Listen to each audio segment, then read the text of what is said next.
तिच्या उपकाराची फेड आपण कधीच करू शकत नाही. आईविषयी आपली कृतज्ञता व्यक्त करण्यासाठी दरवर्षी मे महिन्यातील दुसरा रविवार मातृदिन म्हणून आपण साजरा करतो. प्यारी माँ, प्यारी माँ.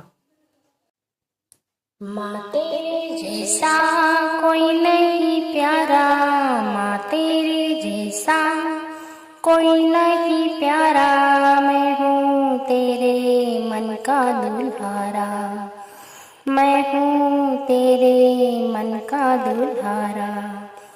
माँ तेरे जैसा कोई नहीं प्यारा, माँ तेरे जैसा कोई नहीं प्यारा, मैं हूँ तेरे मन का दुल्हारा, मैं हूँ तेरे मन का दुल्हारा.